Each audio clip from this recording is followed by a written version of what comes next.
Alhamdulillah, Allahumma salli ala Sayyidina Muhammad, Allahumma salli ala Sayyidina Muhammad, Allahumma salli ala Sayyidina Muhammad. Alhamdulillah, mari sama-sama insya-Allah kita mulakan dengan Ummul Kitab Al-Fatihah. A'udzu billahi minasy syaithanir rajim. Bismillahirrahmanirrahim. Alhamdulillahi rabbil alamin. Ar-Rahmanir Rahim. Maliki yaumiddin. Iyyaka na'budu wa iyyaka nasta'in. Ihdinas siratal mustaqim. Siratal ladzina an'amta 'alaihim ghairil maghdubi 'alaihim waladdallin.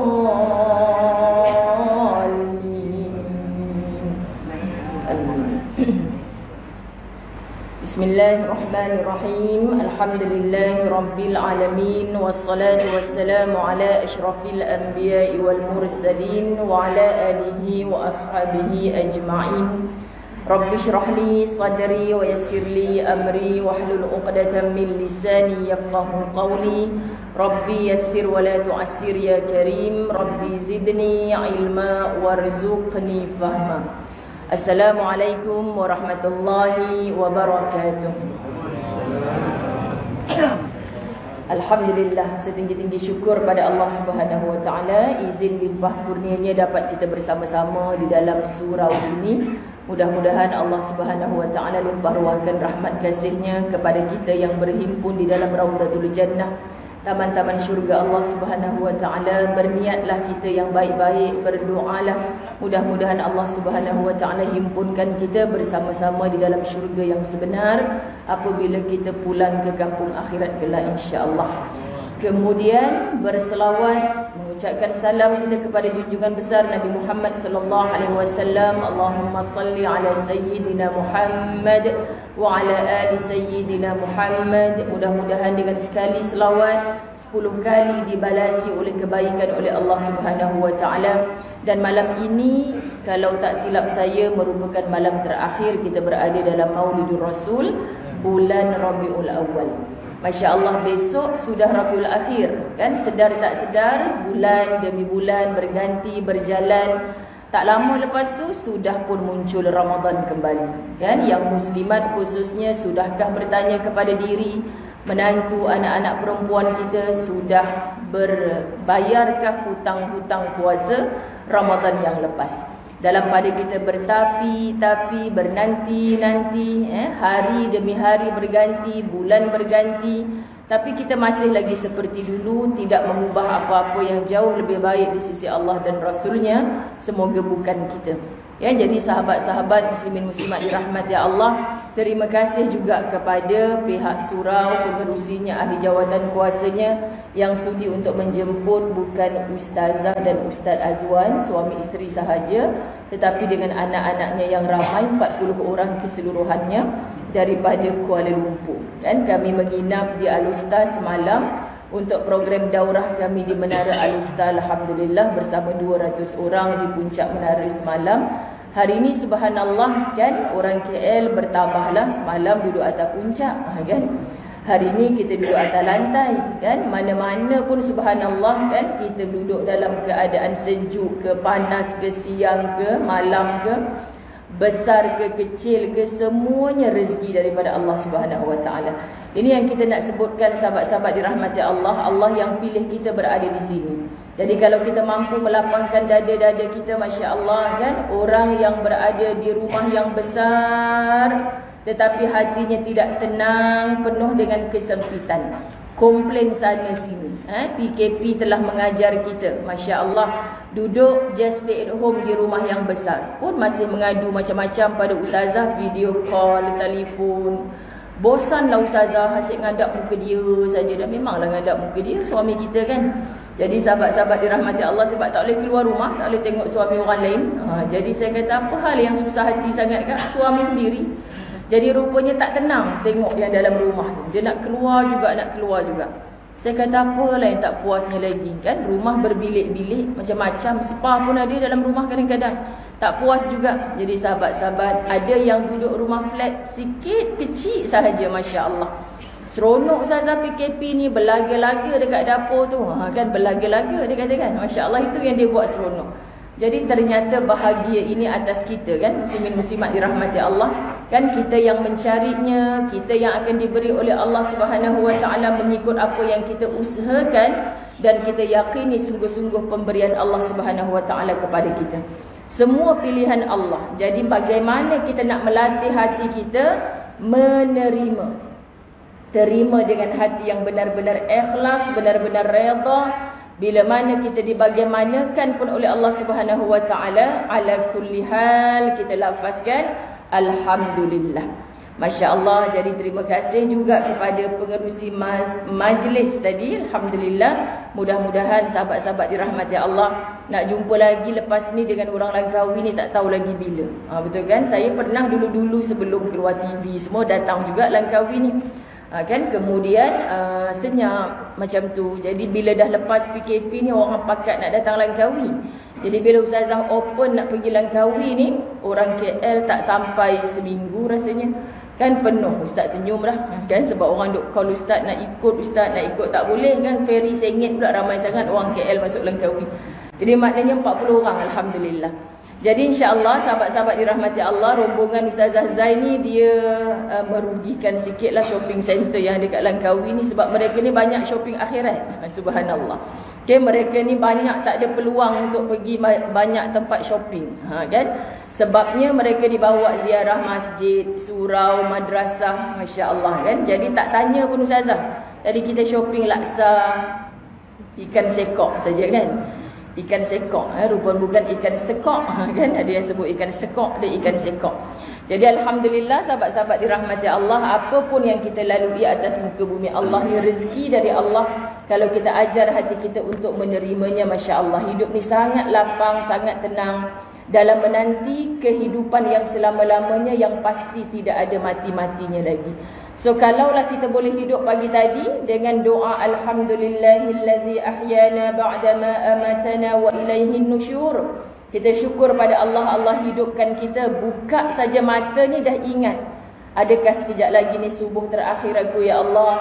Mungkinkah sedekah yang RM1 ni sedekah terakhir aku ya Allah? Ni nak bercakap dengan pasangan, suami, isteri, dengan anak-anak, sahabat-sahabat, nak memilih percakapan jenis yang macam mana? Fikirkan, mungkinkah ini percakapan aku yang terakhir ya Allah? Pasangannya nak keluar rumah mencari nafkah, keluar mencari rezeki anak-anaknya nak pergi sekolah. Yakin tak kita mereka akan balik dalam bentuk boleh berjalan dengan kakinya sendiri atau diusung sebagai jenazah? Kita tak pernah tahu. Maka sahabat-sahabat dirahmati Allah, kalaulah kita boleh memikirkan setiap kehidupan yang Allah Subhanahu Wa Taala beri itu adalah memaknakan kita ini pasti mati.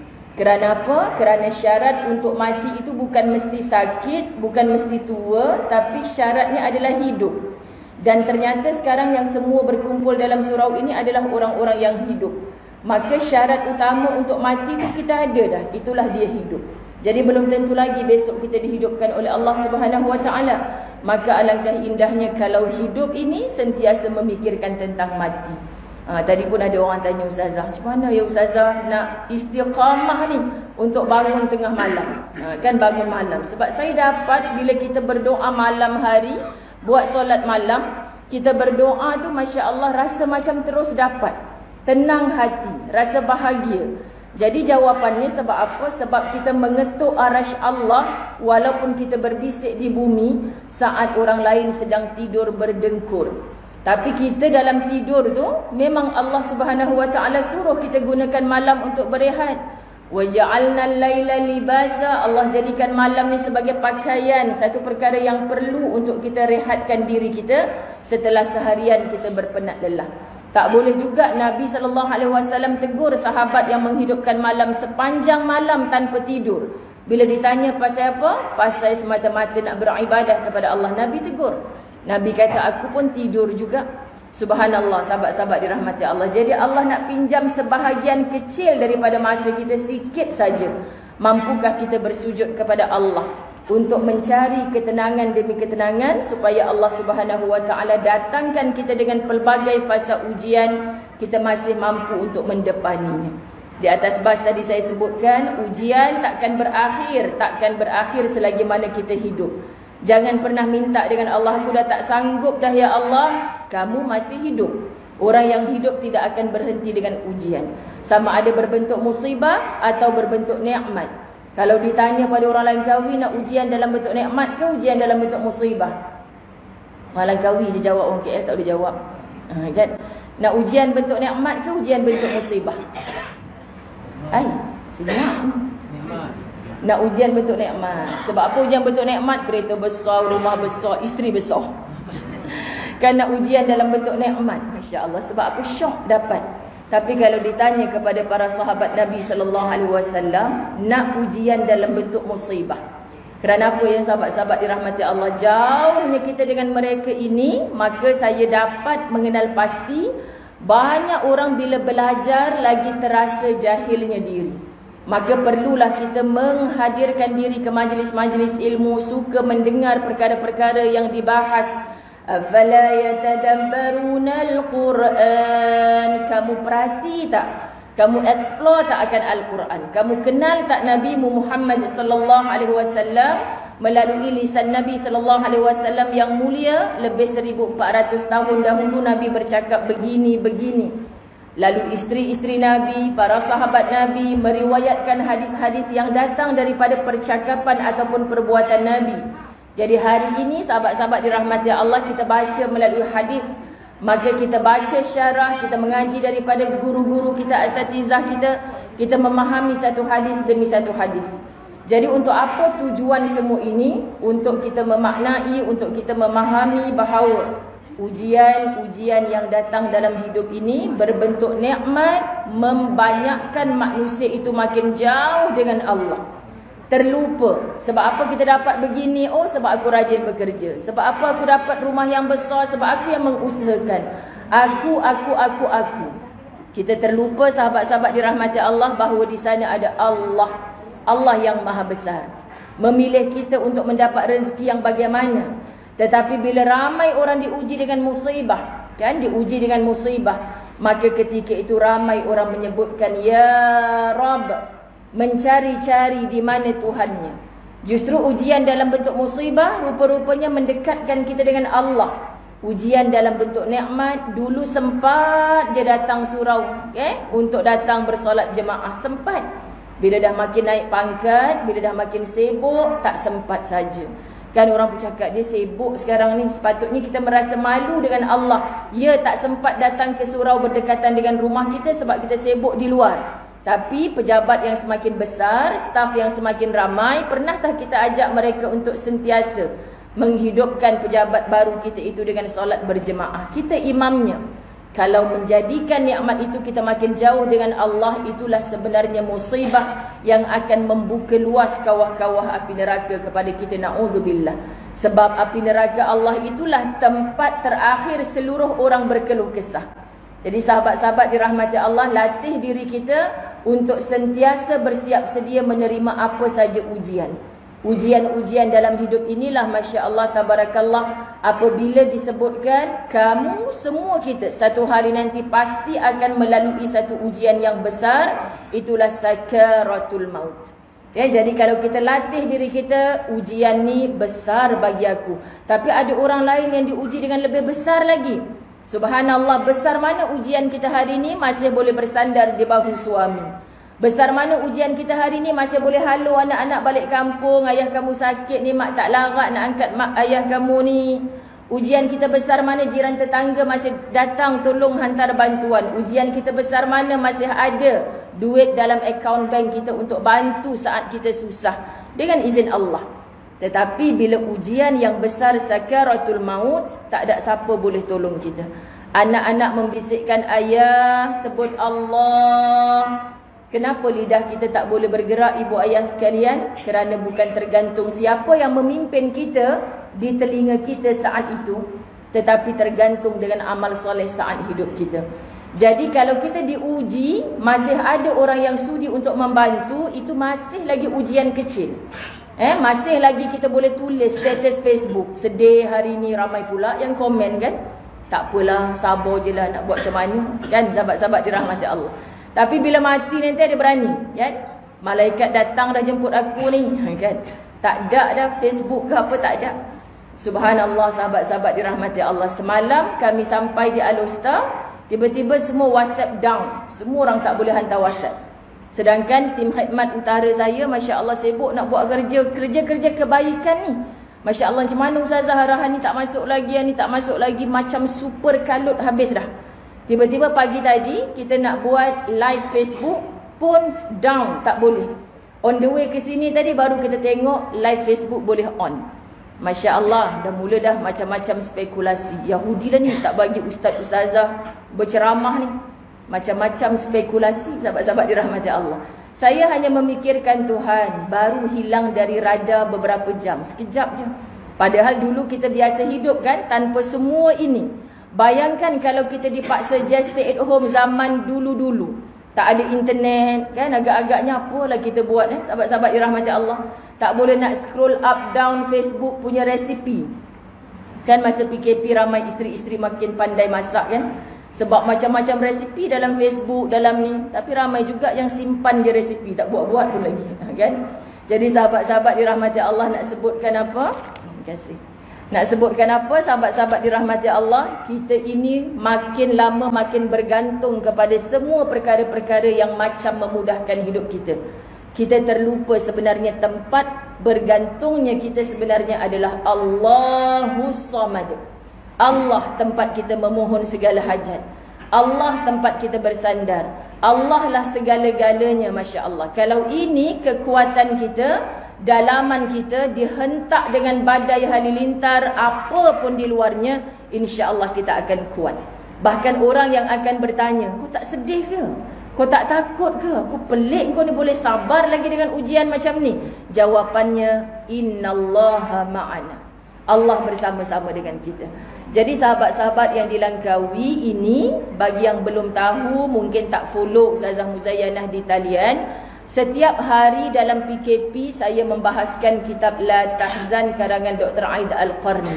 Setiap hari. Ternyata dengan istiqamah setiap hari untuk mengkhatamkan 281 bab, selesai selama 413 hari. Setiap hari non-stop. Subhanallah. Maknanya benarlah Nabi SAW bagi tahu kepada kita seluruh umatnya, Allah cinta sangat dengan amalan yang sedikit tapi berterusan. Sedikit tu awal PKP dulu saya start dengan Kulim. K-U-L-I-M, itu sebenarnya bukan sebab suami saya orang Kulim, tapi sebab memaknai kuliah 5 minit. Hari-hari 5 minit, 5 minit, 5 minit. Kan 5 minit je. Kemudian kelas-kelas lain tu 1 jam lah, 5 minit. Untuk apa saya nak try test market saja? Ada tak orang tonton 5 minit ni? Rupanya ramai orang seronok. Bila dia dah naik shock, dia tak perasan Ustazah up jadi 15 minit. Dia follow je kan. Kemudian dia tak perasan Ustazah up jadi setengah jam. Dia follow lagi. Dia tak perasan lagi Ustazah 1 jam. Lepas tu bila dah 1 jam lah Ustazah sekejapnya. Pasal apa jadi macam tu? Pasal hatinya sudah cinta. Itu sebab kadang-kadang cinta ini boleh bikin orang jadi buta. Masya Allah, sahabat-sahabat dirahmati Allah. Kalau sudah cinta, tai kucing pun rasa coklat. Kan dia macam itulah kadang-kadang. Kenapa ya mak kata jangan monyet? Kan nanti pedih telinga kau, berasap nanti. Tapi aku nak juga tak mau dengar kata. Sebab hatinya sudah buta dengan cinta yang bukan kerana Allah. Jadi kalau kita cinta yang kerana Allah, kebaikan yang kita kongsikan, kebaikanlah yang dia dapat. Tapi kalau keburukan yang engkar kepada perintah Allah, maka keburukanlah yang dia dapat. Jadi saya kata ini satu senario yang bagus. Daripada 5 minit ke 15 minit ke setengah jam ke 1 jam, mereka masih istiqamah. Alhamdulillah. Kerana apa? Kerana mereka telah membiasakan diri, melazimkan diri, tak merasa penat. Sebab orang Melayu punya dalil, Allah bisa, tegal biasa. Sebab dah biasa hari-hari dah tak rasa Ustazah. Bahkan kalau tak ada dicari. Buktinya hari ni tak ada kuliah. Ya Allah Ustazah, macam mana nak buat ni kan? Tenang-tenang saja sahabat-sahabat dirahmati Allah. Sebab apa? Sebab kalau benda ada, alhamdulillah kita manfaatkan. Kalau tak ada, jangan jadi manusia yang terlampau bergantung kepada perkara tersebut. Yang live tak boleh. Kalau kita sudah ketagih dengan ilmu, kita cari rakaman-rakaman dalam YouTube dan sebagainya. Jangan ada hari tanpa majlis ilmu. Kalau sudah usia kita pangkat ibu-ibu, ayah-ayah, masuk kereta masih lagi pop ye-ye keluar, masih lagi lagu Hindustan keluar. Macam mana sahabat-sahabat dirahmati Allah? Tapi duk tengok, anak dia kecil-kecil lagi dah hafal Quran. Apa rahsia no? Kan sibuk tanya. Sebab yang kecil-kecil itu masuk-masuk saja Yasin. Sebab tiap hari radio dia, kan, sahabat-sahabat dirahmati Allah, CD apa saja dia pasang dekat kereta tu adalah ayat-ayat Quran yang berulang saban hari. Ni saya mendengar sendiri di mata saya, di telinga saya. Masya Allah Ustazah, saya setiap hari Jumaat sibuk kan di kerja, hantar anak di sekolah apa semua. Sejak Ustazah kata bacalah Al-Kahfi tiap hari Jumaat, saya tak sempat buat Ustazah, jujur je. Tapi hantar anak di sekolah pagi-pagi, pergi sambung di kerja, hantar anak seorang lagi. Tiap pagi Jumaat keluar je rumah, saya pasang CD Al-Kahfi. Satu hari Ustazah kan, saya pasang CD Al-Kahfi, saya dengar anak saya boleh ikut bacaan Al-Kahfi. Dapat Ustazah dalam 40 ayat hafal. Saya kata kat sekolah dah sampai surah Al-Kahfi ke hafazan? Tak, mama kan selalu dengarkan pada kami, mama kan selalu pasang. Ya Allah Ustazah, malunya saya pun tak hafal lagi. Maknanya kita on setiap hari, sahabat-sahabat, itu yang kerap dia dengar. Itu yang selalu sampai di telinga mereka. Maka ingin membina satu tarbiyah yang indah kepada anak-anak yang usia kecil khususnya, kita kena jadi ibu ayah muda yang memasukkan pelajaran-pelajaran seperti ini dalam jiwa mereka. Bukan secara terus pun sebenarnya, tetapi secara tak langsung. Hiburan kita ditukar untuk apa? Sahabat-sahabat dirahmati Allah, untuk sekeluarga mendapat manfaat. Jadi Masya Allah, inilah yang berlaku dalam rumah tangga Islam. Sampailah Ustazah sekarang ni lepas PKP berjalan satu Malaysia, Sabah, Sarawak. Kadang-kadang mereka jumpa. Hatta baru ni saya balik daripada Sarawak, kuliah saya 4 hari di sana. Masya Allah, sebelum PKP pun saya sampai Sarawak. Tapi saya sembang dengan mereka. Dulu Ustazah datang satu masjid nak dapat 20 orang pun susah. Hari ni melempah sampai hampir 200 orang. Mana dapat orang-orang ni? Sebab mereka dalam kuliah online Ustazah masa PKP. Hampir setiap rumah ni ada kuliah online. Jadi sekarang dah habis PKP, mereka jatuh cinta nak datang ke Masjid Raudatul Jannah. Luar biasa sahabat-sahabat. Saya pelik senario sebelum PKP dengan lepas PKP. So di Langkawi ini pun saya berharap macam itulah. Sebab apa? Muslimat dirahmati Allah, orang makin tahu apa sebenarnya yang kita nak cari bila kita keputusan. Tak boleh keluar rumah, tak boleh berjalan ke sana sini. So apa yang kita nak cari? Ada ibu-ibu yang telefon, Ustazah, sedihnya Ustazah, saya dah tak ada suami, seorang-seorang kat rumah, anak tak boleh rentas negeri, rentas daerah. Tak apalah cik, nanti akhirnya kita akan seorang-seorang juga kan. Yelah Ustazah, betul. Ini latihan untuk saya. Kita akan seorang-seorang juga sahabat. Anak kita, mama janganlah mati dulu, dia takkan ikut kita. Apatah lagi anak kita, suami kita yang kata I tak cari lain dah, you seorang saja. Muhong sahabat-sahabat dirahmati Allah. Kan? Confirm tak ikut punyalah. Ustaz Azwan dah buat declaration dah tabas malam kan. Dia takkan ikut sampai masuk dalam kubur. Dalam hati aku, sabar je lah kan. Cakap awal-awal dah, memang takkan ikut. Sebab kalau ikut pun akan ada orang kata gila dah, dia ni belum tanam lagi bini dia gila dah. Orang akan jangan ikut, hang tu hidup lagi. Sebab memang takkan boleh bercampur bersatu antara yang hidup dan yang mati. Dan kita tak boleh fikir dah pasal mereka lepas mereka tu dimakamkan. Kambuh je tanah, 7 langkah kita balik, kita tak boleh fikir ada hujan, jom kita payungkan arwah atuk ni. Tak boleh sahabat-sahabat kan. Macam mana Ustazah kalau dia banjir kat dalam tu, tak ada apa yang boleh bantu, hatta letak payung berniaga tu dekat atas tu takkan boleh bantu. Kalau tak ada amal soleh, maka tenggelamlah dia di dalam tu. Kalau dia ada amal soleh, hanya seperti orang yang ditidurkan dengan senyuman, Masya Allah. Berlaku juga himpitan kubur, tetapi menghimpit dengan kasih sayang.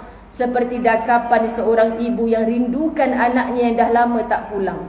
Macam mana kita dakap mereka ibu-ibu dirahmati Allah? Dengan penuh kasih sayang, dengan pujuk rayu. Kamu rindu nak makan air tangan mak ya? Sekejap lagi mak masak. Hari ni menu ni, besok ni 4 hari anak kita duduk tembun dia. 4 hari favourite menu dia kita buat. Tapi kalau dihimpit dengan marahnya tanah, kau ni asal daripada aku dulu ni. Tapi duduk atas tanah melakukan perkara-perkara yang Allah murkai, bertemu tulang rusuk kanan dan kiri, hancur terus. Kerana apa? Dengan himpitan tanah yang begitu dahsyat. Marah kita masuk ke dalamnya dalam keadaan Allah murka kepada kita. Sahabat-sahabat dirahmati Allah. Sebab tu ada anak-anak yang bila balik rumah, rindu nak balik rumah, tiba-tiba bapa ayah hempas pintu. Kau balik buat apa? Kita rasa sakitnya. Tak payah mak ayah buat gitulah, masuk saja, bapa buat tak tahu. Kita balik, dia masuk dalam bilik. Mak kita balik, dia buat tak tahu saja. Ya Allah, sakitnya. Kita balik nak dipeluk, nak didakap oleh mereka. Marah sungguh mak ayah ni. Kan? Tanah yang asal usul kita pun, cara menghimpit kita tu pun ada kaedah. Sahabat-sahabat, kerana tanah mengikut perintahnya Allah, kita masa tu, hoi tanah tepi sikit lah, aku nak duduk selesa ni. Dah. Aku ni Tuhan, aku ni makhluk Allah. Tanah makhluk Allah, langit makhluk Allah, segala makhluk Allah. Tak dengar cakap kita dah. Apatah lagi ni yang melekat kat tubuh badan kita. Nanti bila Nabi SAW di mahsyar panggil ummati, kita nak kaki kita bergerak ikut Nabi. Tetapi sahabat-sahabat dirahmati Allah, kaki kita mati, terpatri, tak mau bergerak ni. Kita kata, hei kaki, pasal apa hang tak mau bergerak ni? Pasal dulu kita tak banyak berselawat kepada Nabi. Pasal dulu kita tak banyak ikut akhlak Nabi Muhammad SAW. Kita nak ikut tapi kaki kita tak boleh bergerak. Dulu kat dunia aku ikut hang, nak pergi mana pun aku ikut. Hang punya hati baik, tempat baiklah aku pergi. Hang punya hati jahat, tempat jahatlah aku pergi. Tapi lah ni bukan dunia. Ini adalah akhirat. Aku hanya ikut perintahnya Allah. Sahabat-sahabat muslimin muslimat, kita kalau baca kisah-kisah di mahsyar macam ni, takut, gerun, gentar. Cukup kepersiapan aku ni ya Allah. Sebab itu muslimin muslimat dirahmati Allah, setiap hari saya cuba mudah-mudahan beroleh redanya ilahi. Habis sahaja kitab Al-Tahzan, kami berpindah kepada Fasabrun Jamil.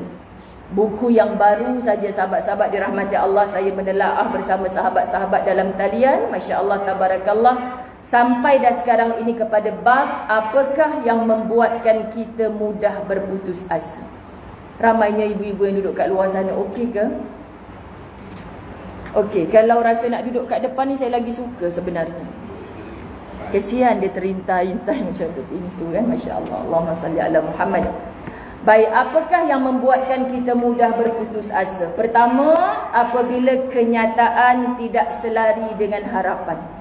Ustazah, kenapa dalam hidup ini saya minta A, kenapa Allah bagi B? Allah tak tahu ke apa yang saya nak dalam hidup ni? Allah Maha tahu.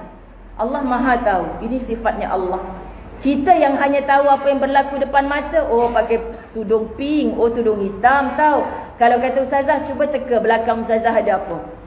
Tak boleh tengok lah sebab tak ada mata belakang ni, sahabat-sahabat dirahmati Allah. Tapi Allah Subhanahu Wa Taala Maha tahu. Innallaha alimun bizati sudur. Bukan sahaja yang pada zahir, tapi baru terdetik di hati ni pun Allah tahu. Allah tahu ni bila lah Ustazah nak berhenti sakit dan lutut aku ni duduk bawah ni. Allah tahu, Masya Allah. Cepat betulkan sekarang sahabat-sahabat dirahmati Allah, selagi belum azan isyak tak berhentilah Ustazah. Jadi maknanya Allah tahu. Jadi kita perbaiki, perbetulkan. Allah, jangan ada su'uzan, bersangka-sangka buruk ni. Ya Allah, Engkau pilihkan untuk aku B sebab Engkau tahu apa yang perlu untuk aku, bukan mengikut kehendak aku ya Allah. Kan sebab kita nampak anak kita lulus SPM cemerlang tu, untuk dia masuk universiti mana, nak pilih kos mana, itu je yang kita tahu. Tapi Allah tahu apa yang akan berlaku kepada anak kita 20 tahun. Apa yang akan berlaku kepada anak kita untuk 40 tahun akan datang dengan keputusan SPM-nya yang hari ini mungkin. Maksudnya sahabat-sahabat dirahmati Allah, jangan pernah kecewa dengan apa yang kita minta kepada Allah, tetapi Allah memberikan sesuatu yang kita tak minta pun. Maka latih, ajarkan hati, tidak ada yang batil, yang sia-sia di sisi Allah, kalau namanya ini adalah qaddarallah, takdirnya Allah. Aku percaya ya Allah, Engkau sedang menyiapkan sesuatu yang baik untuk aku kerana Engkau yang memberikan situasi ataupun kejadian ini. Maka kita ajar hati kita untuk terima dulu, sahabat-sahabat dirahmati Allah. Maka orang yang menerima tidak akan ada putus asa. Saya sebut hari ni kan, baru-baru ni orang Langkawi tak dengar lagi cerita ni, saya kena sebut lah. Okay, saya dijemput berceramah di penjara wanita Kajang. Masya Allah, sahabat-sahabat. Ada sebahagian daripada mereka tu dinamakan BA, banduan akhir. Banduan akhir ni sudah tidak ada pengampunan dan dia akan mati dalam tu. Jadi bila kita tengok Allah Tuhan, dia ni tahu dah tarikh dia nak mati, tahu dah. Tapi walaupun mereka digantung, kalau Allah kata belum ajal, ramai di kalangan mereka tak mati. Sahabat-sahabat dirahmati Allah, tak mesti sekali gantung tu terus mati, tak mesti. Sebab Allah belum berkehendak lagi. Tapi indahnya sahabat-sahabat dirahmati Allah, di kalangan mereka ni semua ada guru-guru agama, di tarbiyah mereka solat taubatnya, kan lengkap pengajian agama saban hari, silibus demi silibus.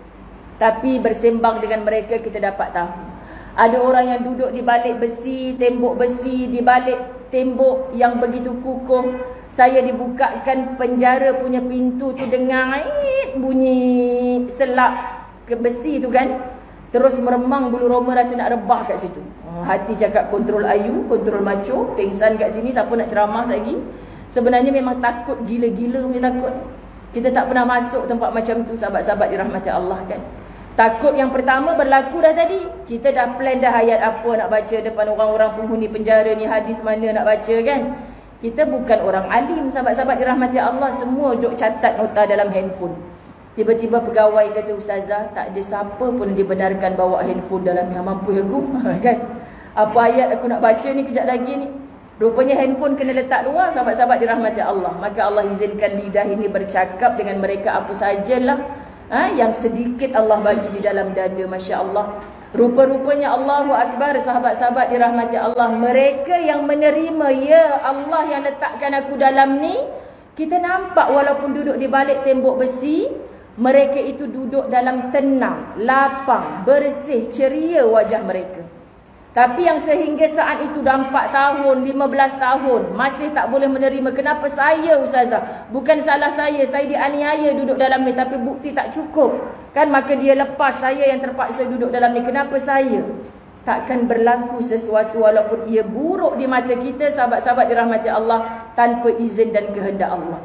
Jadi kalau selagi mana dia tak menerima, walaupun dia duduk dalam satu istana yang besar, apatah lagi penjara, hatinya akan terpenjara, merasa resah, gelisah. Jadi bagaimana dalam hidup ni kita nak latih, apa pun yang Allah beri dalam hidup kita, terima dulu. Suka tak suka, terima dulu. Kuatkan aku ya Allah, tolong bantu aku ya Allah. Aku tak mampu untuk nyahkan ujian ini sekarang juga ya Allah. Aku hamba-Mu yang lemah, la haula wala quwwata illa billah. Bantu aku, kuatkan aku untuk menerima takdir ini ya Allah. Sebab tu terkadang rasa damai, lapang jiwa kita bila kita sebut kalimah berdamai dengan takdir. Kerana apa sahabat-sahabat? Kalau kita memilih berperang dengan takdir, yang kalah pasti kita. Allah yang nak kejadian ni berlaku, yang salah pasti kita, yang kalah pasti kita. Kita sedang berperang dengan Allah, mana mungkin kita menang. So ajarkan hati untuk terima dulu. Pasti satu hari nanti kita akan bertemu dengan titik menang, yakni kita akan tenang, orang lain pula datang. Macam mana aku tengok engkau ni boleh sabar.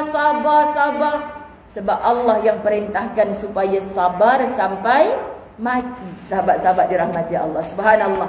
Kedua, kenapa orang berputus asa? Kerana terperangkap dengan masa lalu. Masya Allah, sahabat-sahabat dirahmati Allah. Dia rasa hidup ni hanya untuk bermenung-menung. Yang dulu saya, kalau Ustazah tahu, saya ni dulu teruk sungguh. Saya tak mau dengar lah cik, saya kenal lah cik. Sekarang ni tudung dah cantik, labuh, elok, solat tak tinggal. Kita cerita hal hari ni sampai hal kita nak mati nanti. Hanya buat yang baik-baik. Jadi kalau duk sembang dengan kawan yang dari KL, duk sebilik dah masuk 2 malam ni, Tok Sah tidur lambat-lambat, duk cerita kenangan zaman dulu. Hang tahu tak? Aku ni dulu penyanyi kelab malam, tak payah sibuk, Masya Allah. Orang tak tanya pun kadang-kadang. Tapi orang tu tegur sikit, kau umur dah macam aku 60 tahun. Tapi Masya Allah, rambut tak ada uban satu lagi. Kan sahabat-sahabat, dia punya syok lah sahabat-sahabat dirahmati Allah. Itulah sebab dulu aku memang dah hawai-hawai buat cat rambut aku ni warna hitam sampai sekarang melekat. Ya, ada tahu Ustazah banyak mengajar golongan-golongan macam ni tahu. Kan dia pelik-pelik lah, dia buat macam-macam sahabat-sahabat. Sekarang ni kisahnya mereka dah hijrah, dah taubat dah, tapi masih melekat, ada tetu-tetu dekat kulit kan, masih melekat keningnya, rambutnya, macam-macam lah. Apa hukum Ustazah? Saya menyesal Ustazah, menyesal sungguh. Dan sekarang sembahyang, ada orang kata Ustazah sembahyang saya dilaknat Allah sebab saya dulu buat mengubah ciptaan Allah yang ada pada tubuh saya. Sahabat-sahabat dirahmati Allah, dah tua menyesal. Ingatkan dulu dia buat macam-macam tu tak kedut juga akhirnya. Kan sahabat-sahabat. Jadi apa guna kita patah balik? Kan kita hanya nak hidup untuk hari ini dan masa depan, kerana masa depan itu adalah akhirat yang pasti untuk kita. Di belakang adalah dunia yang bakal kita tinggalkan. Pasti kita akan tinggalkan. Buang masa kalau kita hanya termenung, Allah ampun tak dosa aku, Allah ampun tak dosa aku. Allah Maha Pengampun, Maha Penyayang. Allah tunggu saja siapa di kalangan kita yang banyak istighfarnya. Sebelum azan subuh berkumandang, jadilah kita golongan mustaghfirin, orang yang paling banyak beristighfar kepada Allah. Sama ada wanita itu dalam keadaan boleh solat ataupun tidak, bangun sebelum subuh untuk perbanyakkan astaghfirullahalazim. Aku banyak dosa, ya Allah ampunkan aku. Itu juga bentuk-bentuk qiyamul lail. Yang kita faham qiyamul lail ni hanya tahajud, tak sambil lipat kain. Siang saya tak sempat, 2 bakul baju tak lipat. Lipat pukul 4 pagi. Sambil lipat kain 4 pagi tu astaghfirullahalazim, astaghfirullahalazim. Semoga dipandang Allah seperti orang yang menghidupkan malam dengan ibadah. Faham ya sahabat-sahabat? Sebab tu dalam pada kita melayani suami kita, anak-anak kita bersahur dalam bulan Ramadan, tapi kita cuti ABC masa tu, tetap bangun. Sebab Nabi bagi tahu kat kita, orang-orang yang bersahur ni penuh barakah. Allah turun ke langit dunia nak mendengar siapa yang berdoa ketika itu. Kita malam bang ABC, besok panaskan lauk, kejut anak-anak semua, saya nak tidur. Kan sahabat-sahabat dirahmati Allah, rugi. Sangat rugi. Sedangkan waktu itu Allah pilih kita. Walaupun tak boleh berwuduk, bersujud dalam solat, tapi kita masih ditunggu oleh Allah istighfarnya. Ini hidupkan malam sahabat-sahabat. Bukan suruh bangun 2-3 pagi tak tidur dah. Pengsan, kita mata lebam pagi-pagi. Kan? Tolonglah mulakan dengan 15 minit, setengah jam sebelum subuh. Pasti anda akan rasai hebat. Kalau mampu lagi awal, mandi siap-siap sebelum subuh. Fresh dia tu sepanjang hari. Tapi ni dah tengah hari baru nak mandi tu yang lemau je sahabat-sahabat dirahmati Allah. Kan biasakan mandi sebelum subuh. Ini tips awet muda. Tips awet muda yang kedua, selalulah berkawan dengan orang tua-tua. Kompom orang tua kata, mudanya ustazah. Memanglah muda, dah kita lebih muda daripada dia kan. Jadi saya selalu pesan kawan-kawan saya, hampilah masjid. Kenapa Zain kau masjid? Kat masjid ramai orang tua tau. Kau baru 40-an pergi masjid, kau jumpa orang tua, mesti ya Allah muda lagi kan. Padahal dengan kawan-kawan 40-an tua dah kita kan. Pergi masjid, kau jumpa makcik-makcik, mesti dia kata muda lagi. Walaupun kau dah berkedut-kedut dah. Betul lah Zain, aku baru pergi masjid malam tadi, semua orang kata aku muda. Dan memang kau seorang 40, yang lain 50, 60 dah. Jadi pergi masjid. Tak rugi orang pergi masjid sahabat-sahabat dirahmati Allah kan, dari usia muda. Ketiga, hidup ini biasa untuk bertemu kecewa. Jadi set dalam minda kita sahabat-sahabat dirahmati Allah, biasa je dalam hidup ni untuk bertemu kecewa. Kita mengharapkan si Fulan lah tempat kita berlindung, segala bantu kita, tenangkan hati kita. Tapi tak ustazah, rupanya dia sayang orang lain. Allah, dia punya nangis itu sahabat-sahabat dirahmati Allah. Masya Allah kan. Sebab apa kita nak sebut macam tu? Kadang-kadang tanda cintanya Allah kepada seseorang itu adalah dia akan membiarkan hatinya hancur berkali-kali, sehingga dia berasa tiada lagi harapan di dunia ini. Nampak Ini seorang Syekh Abdul Qadir Jailani menyebutkan, sengaja Allah membiarkan hatinya hancur berkali-kali. Kerana apa? Dengan hancurnya hati itulah membuatkan dia mempunyai harapan hanya kepada Allah sahaja. Betul kan ibu-ibu dirahmati Allah? Saat ibu-ibu dalam PKP, anak-anak tak boleh balik pun, tiba-tiba pandai video call. Dulu tak reti apa pun. Tiba-tiba acik dah ada Facebook dah. Yelah ustazah, masjid tak boleh pergi dengan majlis ilmu. Acik pun pandailah dah Facebook sekarang ni. Dah pandai Facebook lebih-lebih pula. Dia pula yang paling banyak selfie je. Sahabat dirahmati Allah. Jadi ada Facebook tu untuk apa ibu-ibu? Dengar majlis ilmu. Okay? Bukannya kita nak selfie. You sekarang ni sweet 17 lah. Besok selfie 70 kali. Ya Allah, pelik sungguh. Tua-tua belaka dah tu. Kan bukan orang Langkawi lah, orang lain. Okay? Sahabat-sahabat dirahmati Allah. Jadi hindari. Sebab ada satu akhlak yang hebat Nabi SAW, ghaddul basar. Makna tundukkan pandangan. So tundukkan pandangan ni sahabat-sahabat dirahmati Allah, seboleh-bolehnya tak penting pun untuk kita terus pandang wajah. Tua dah dia ni. Bila kita rajin memandang, menilik, meneliti, kita mula nampak keburukan-keburukan orang. Sebab tu Dr. Aid Al-Qarni pesan pada kita, jangan izinkan dalam 24 jam kita ni tak terisi dengan perkara manfaat. Ada je masa kosong, isi. Ada je masa kosong, isi. Sebab tu kalau saya buat program, sahabat-sahabat dirahmati Allah, saya dah fikir dah dengan tim saya. Ni kalau kita tak jadi singgah masjid untuk solat sebab hujan tadi, mokcik-mokcik ni akan duduk dekat masjid, dekat hotel. Mokcik-mokcik ni duduk kat hotel paling lama pun dia letih tu, lepaskan letih setengah jam, 1 jam tidur. Lepas tu nanti dia bangkit, mandi, siap. Jangan bagi ada masa kosong. Satgi ada masa kosong, mulalah menjelajah. Macam-macam fikiran tu, sahabat-sahabat dirahmati Allah. Dia sembang elok benda baik, tiba-tiba dia sembang benda yang buruk. Bagi dia kerja. Lepas tu Ustazah ajaklah pergi dekat mana tadi? Padang Maksirat, makanlah laksa sekok. Laksa ikan sekok. Jadi dia sembang pun Masya Allah tak sempat lah nak sembang benda yang buruk-buruk. Paling buruk pun pasal apa lah ikan ni kecil. Pasal apa tak bubuh ikan besar kan? Ikan juga kena gumpat. Kan sahabat-sahabat dirahmati Allah. Jadi maksudnya kita ni isi masa kerana Allah dah dahulukan dia. Allah maha tahu bagaimana kehidupan kita. Fa'iza faraghta fansab. Apabila ada faragha, masa lapang tu, masa kosong tu, cepat-cepat isi. Kalau kamu tak isi tu, yang setan masuk macam-macam tu. Tu yang kita dapat dikuasai oleh nafsu tu. Isi. Tak penat ke ustazah? Penat, bohonglah tak penat.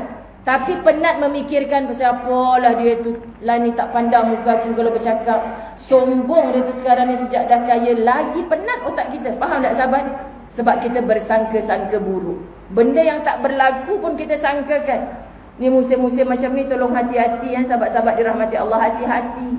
Pentas itu, pentas ini, macam-macam lah kita nak mengutuk orang yang berjanji terlebih-lebih janji, yang terover percaya macam-macam percaya. Sahabat-sahabat dirahmati Allah, berhati-hati. Malam tadi dalam daurah kitab hadis 40 jalan ke syurga, kita belajar dah. Untuk ke syurga, hindarkan lidah yang menipu. Terkadang kenapa banyak menipu? Sebab kita nak orang ikut kita. Kedua, hindarkan pertengkaran. So bagi saya dalam musim-musim seperti ini, sahabat-sahabat dirahmati Allah, apa pun keputusan yang kita nak pilih, maka tolong bagi tahu pada diri, kalau aku yang diundi, aku nak berhenti daripada menipu. Kalau aku yang mengundi, aku nak berhenti daripada bertengkar. Faham tak sahabat-sahabat? Kalau apa saja sembang kita boleh menyebabkan pertengkaran, pilihlah untuk diam. Tolonglah sahabat-sahabat dirahmati Allah. Saya tak tahu dah nak nasihat macam mana lagi. Sebab penat telinga ni mendengar, mata terbaca kepada pertengkaran yang melampau-lampau. Melampau-lampau, tuan badan tak tahu apa pun. Tapi netizen ni Masya Allah sahabat-sahabat, kenapalah kita jadi macam ni? Orang yang menipu dia berdosa, orang yang bertengkar dia berdosa, antara A dengan B. Tapi kita C, D, Z ni pun tambah dosa juga. Sebab benda tak tahu pun kita masuk campur sekali. Tolong fokus kepada diri kita sendiri. Apa yang kita nak buat keputusan dalam hidup ni adalah atas kita, ilmu dan iman yang kita dapat. Hentikan pertengkaran, hentikan penipuan. Sebab yang ini kita belajar semalam, kalau kita buat, takkan ada jalan menuju ke syurga Allah. Ni paling kita takut. Okey? Keempat, dalam buku yang saya tuliskan ini, jatuh sejatuh-jatuhnya. Pernah manusia hidup Ustazah dalam seluruh kehidupan saya, masa umur saya 40 tahun, itulah tahun duka cita bagi saya. Relaxlah. Nabi SAW pun pernah melalui tahun duka cita. Terkadang ada satu tahun yang kita rasa suami mati, mak mati, ayah mati. Perniagaan kita hancur, lebur. Itulah tahun yang paling menyakitkan. Sahabat-sahabat dirahmati Allah, semua orang pernah melalui fasa itu. Jadi jangan pernah takut. Allahu Akbar. Saya buat satu khulasah di dalam kitab ini, bicara rasa Ustazah Zai tentang wanita-wanita ataupun siapa sahaja muslimin muslimat yang pernah berputus asa dalam hidupnya. Okay, jadi sahabat-sahabat kita dalam talian ni dah hampir 1000 orang yang menonton. Mereka nak tahu khulasah dia lah, sahabat-sahabat dirahmati Allah. Kita live daripada Langkawi Syok ni. Semuanya rasa rapat. Kenapa rasa rapat? Sebab memang kena duduk rapat-rapat. Sebab tu hikmah sahabat-sahabat dirahmati Allah. Kalau kita cari hikmah, ya Allahu Akbar, indah. Kan kalau tidak kan, subhanallah, kita duduk jarak-jarak. Kalau tidak, seorang di ujung sana, seorang di ujung sini, macam orang gaduh je. Ni pasal apa kena rapat? Pasal tak muat. Ustazah memang kena rapat. Kan? Cari hikmah dalam hidup ni, subhanallah. Takkan berani lidah kita nak komplain bila kita mencari hikmah. Jadi sahabat, saya bacakan sikit. Setiap orang pasti memiliki impian dan matlamat masing-masing. Kita iakan kan? Semua kita silakan untuk berimpian. Buku pertama yang saya lahirkan ketika PKP, duduk saja-saja kat rumah, nak keluar mengajar tak boleh. Saya godam saya punya laptop sendiri. Banyak rupanya aku menulis ni, tapi tak sempat-sempat nak terbit, sibuk berbenau. Jadi saya touch up balik. Buku pertama terbit Ramadan pertama dalam PKP, Angan-Angan ke Firdausi. Kenapa saya namakan buku itu Angan-Angan ke Firdausi? Sebab semua orang berangan-angan nak masuk syurga, betul kan? Semua orang berangan-angan nak masuk syurga. Kalau rumah kita kena rompak, kita tangkap perompak tu, kau ni nak masuk neraka ke masuk syurga? Nak masuk syurga puan, dia cakap kan. Suka hati pokcik dia je lepas rompak rumah orang nak masuk syurga. Sebab apa? Nanti saya taubat lah, dia kata kan. Dah tahu dosa, dia buat lagi. Sebab dia rasa lambat lagi kot nak mati. Rompaklah rumah orang dulu. Bila tanya, nak masuk syurga. Budak-budak mak rempit kan, kalau tanya, kau ni tak takut mati ke? Kalau mati nak masuk syurga, masuk neraka? Masuk syurga kan? Suka hati je nak masuk syurga. Sembahyang tidak, sahabat-sahabat dirahmati Allah. Angan-angan ke Firdausi. Jadi saya tuliskan sahabat-sahabat dirahmati Allah untuk apa? Demi merealisasikan impian itu, banyak perkara yang perlu dikorbankan. Sama ada dari segi wang, tenaga, pemikiran, masa dan sebagainya. Betul kan ibu ayah dirahmati Allah? Dah terlalu banyak pengorbanan yang kita buat. Nak besarkan anak-anak terlalu banyak. Subhanallah sahabat-sahabat dirahmati Allah.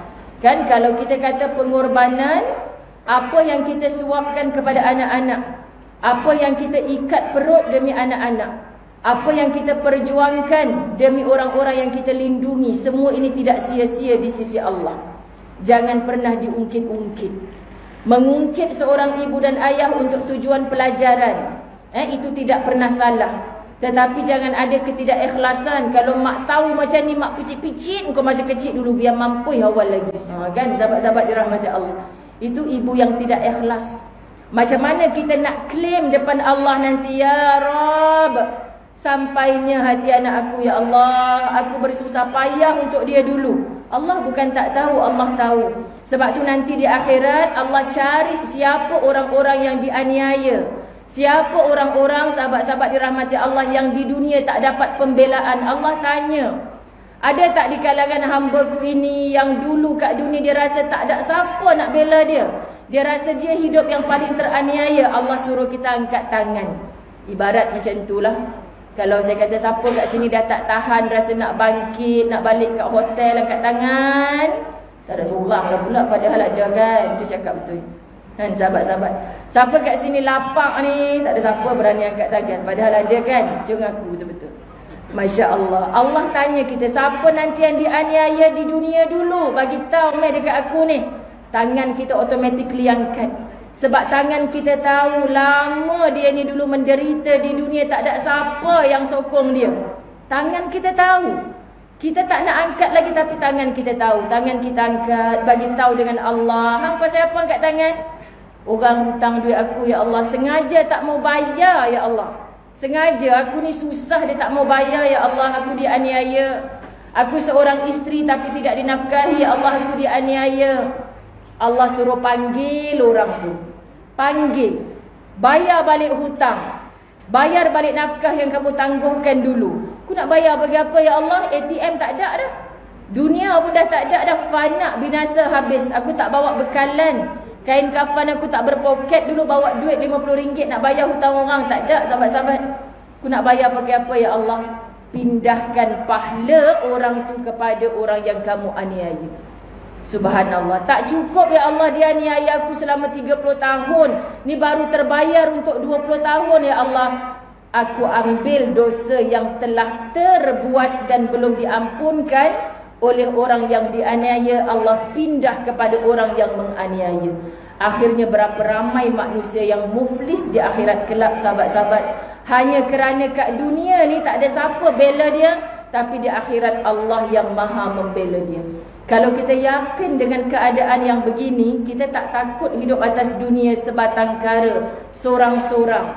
Rasa macam tak ada siapa ikut dia, sanjung dia. Tapi dia tak takut nak hidup sebab pengadilan Allah itu mutlak seadil-adilnya di akhirat Allah. Subhanallah. Namun sebelum seseorang itu mengecapi impiannya, sudah semestinya dia akan berdepan dengan pelbagai ujian. Jadi maharnya adalah ujian. Maharnya adalah ujian. Kita suka tak suka kena berdepan dengan ujian. Berdepan dengan kesulitan. Berdepan dengan kegagalan. Bukan itu sahaja. Bahkan tidak semua orang yang berdepan dengan ujian akan berputus asa. Apabila berputus asa, ini akan membantutkan perjalanan bagi merealisasikan impian tersebut.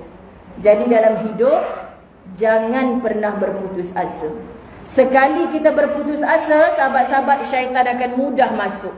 Tu yang dia, memang laki kau tu tak boleh harap. Memang bini kau tu takkan pernah berubah. Perangai dia memang lagu tu dah. Anak hang memang sejak lepas kahwin ni duk sayang mak mentua, tak sayang kat hang dah. Ni setan punya kerja. Sebab apa sahabat-sahabat? Kita berputus asa dalam hidup. Jadi sebenarnya yang memilih susah itu siapa? Diri kita sendiri yang mudah tunduk kepada hasutan nafsu, yang mudah lompong imannya lalu ditempati oleh iblis yang tak pernah berputus asa. Sahabat-sahabat, kuatlah apabila kita tahu kita sedang hidup dalam satu fasa ujian demi ujian demi ujian. Okay? Jadi saya bila dipilih untuk ke sini, surau pertama dalam siri kuliah saya di Langkawi, 2-3 kali saya tanya, saya ni dipanggil untuk bagi tajuk apa tak tahu Ustazah, tajuk apa tadi, apa tak bagi apa tajuk, Ustazah cakap lah apa pun. Jadi saya pun cakap je lah, sahabat-sahabat dirahmati Allah. Lepas tu saya tak jumpa lagi tajuk dia. Sampailah dah pukul 8.30. Dah azan isyak dah kot kan? Dah masuk waktu?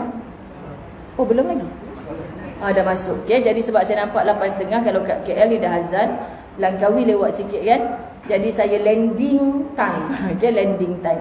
Jadi sebelum saya berhenti, sebagai oleh-oleh sahabat-sahabat dirahmati Allah kepada orang-orang Langkawi yang mungkin mudah ingat. Sebab saya tak ingat dulu masjid ke surau mana saya pergi, tapi sampai sekarang saya terbayang-bayang muka pakcik tu. Pakcik tu dia tukang buat teh tarik. Saya tak ingat surau ke masjid mana saya masuk. Masa tu saya datang dengan Ustaz Azwan dia. Ustaz Azwan pun kata, yang apa suka betul lah pakcik tu. Sambil dia hidang teh tarik, dia buat sendiri tu. Dia jalan-jalan. Ustaz, saya suka betul lah Ustaz. Ustazah ni ngajar. Selama ni orang mai sini saya tak pernah hafal, tak pernah ingat apa dia ngajar kat kami. Terus terang sungguh pakcik ni. So abang tunggu je lah dia nak cakap apa kan.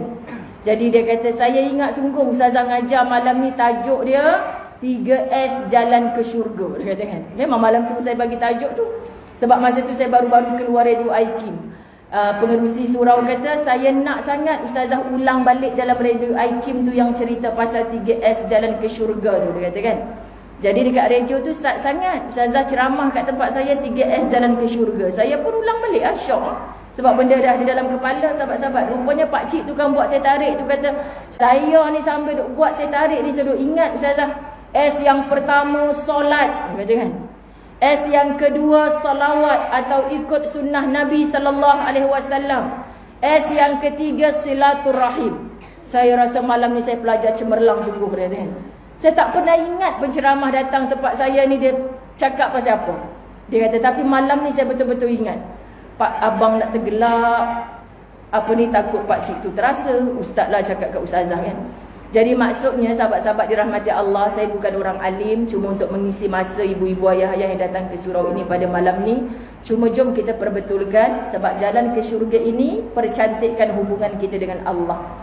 Kalau kita belum sempurna solatnya, sempurnakan. Rukun qauli, fi'li, qalbi, belajar dan terus belajar. Khusyuk dalam solat ini hanya akan dapat bila kita faham maksud, bila kita menjiwai, bila kita solat di awal waktu, kita rasa tertunggu-tunggu akan solat. Bukan dipanggil, japlah kerja aku banyak lagi ni. Tunggu waktu solat, kita akan rasa lazatnya luar biasa. Kedua, solawat, banyakkan.